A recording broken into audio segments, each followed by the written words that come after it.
Hello everyone. आज हम एक ऐसे टॉपिक पे बात करने वाले हैं जो हर कोई चाहता है, जैसे कि छोटी एज में रिटायर होना मीन्स अपना मनपसंद काम करना, अच्छी लाइफस्टाइल हो, लाइफ में हैप्पीनेस हो, स्ट्रेस ना हो। लेकिन इन सब के लिए हमारे पास सफिशिएंट पैसा होना बहुत ही ज़रूरी है।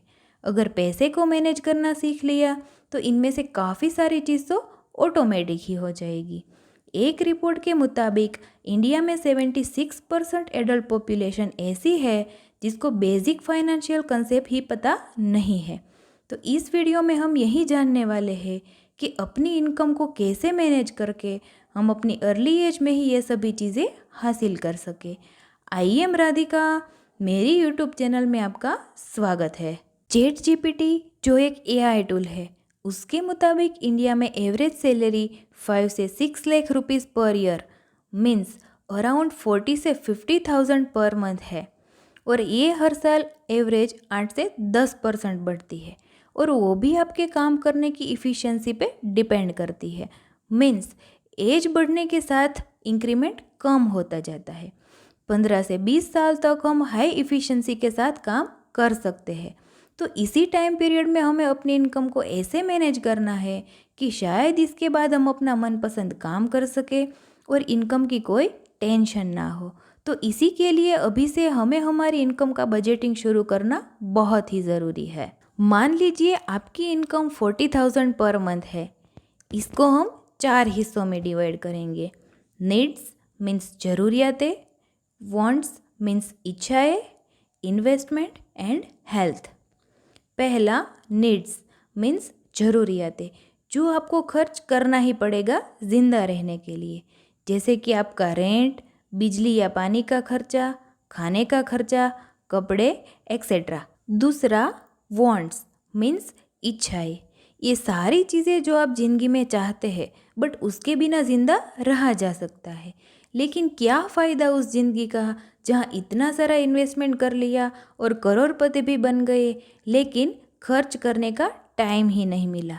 तो ज़िंदगी जीते जीते खुश भी रहना है, तो अच्छे कपड़े खरीदने हैं, वेकेशन पे जाना है, कार खरीदनी है, फ़ोन खरीदना है, बाहर जाके खाना खाना है, वो सारी चीज़ें वांट्स में है। तीसरा इन्वेस्टमेंट, बजटिंग का सबसे इम्पोर्टेंट पार्ट, दूर की सोच, जैसे कि घर खरीदना है, शादी के लिए, बच्चों की पढ़ाई के लिए, और सबसे ज़रूरी रिटायरमेंट प्लानिंग के लिए इन्वेस्टमेंट ज़रूरी है। चौथा हेल्थ, शरीर में बीमारी कभी भी आ सकती है और वो अनएक्सपेक्टेड है, और ज़्यादातर लोग इसी के लिए ही पैसे जोड़ते रहते हैं। अपनी हेल्थ को कोई इंश्योर नहीं करता है। एक रिपोर्ट के मुताबिक इंडिया में 1.5% से भी कम लोग इंश्योर्ड है। हॉस्पिटल ऐसी चीज़ है जिसमें आपका सारा सेविंग एंड इन्वेस्टमेंट एक साथ जा सकता है।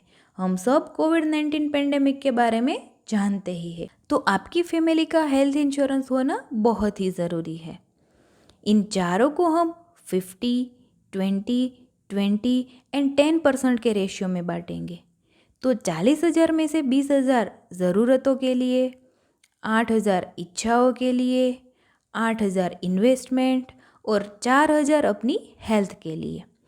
अज्यूम करते हैं कि आपकी इनकम भी हर साल 8 से 10% इंक्रीज़ होगी, तो आपको जो भी इंक्रीमेंट मिलता है उसको इस 50, 20, 20 एंड 10 के रेशियो में खर्च नहीं करेंगे, क्योंकि वो तो बेवकूफ़ी हो गई। क्योंकि अगर आपकी इनकम के साथ साथ आप अपनी ज़रूरतें और इच्छाएं भी बढ़ाएंगे तो आपका फ्यूचर खतरे में है। तो जब भी कोई इंक्रीमेंट मिलता है उसको इक्वल शेयर में डिवाइड करें और हमारे चारों हिस्सों में इक्वली डिस्ट्रीब्यूट करें। अगर आपने ये चीज़ कुछ टाइम पीरियड तक कंसिस्टेंटली कर लिया तो ज़रूर आप फाइनेंशियली फ्री हो सकते हो। तो याद रखिए, grow your money one step at a time. If you learn from this video, stay tuned for more and don't forget to subscribe for updates. Radhika signing off.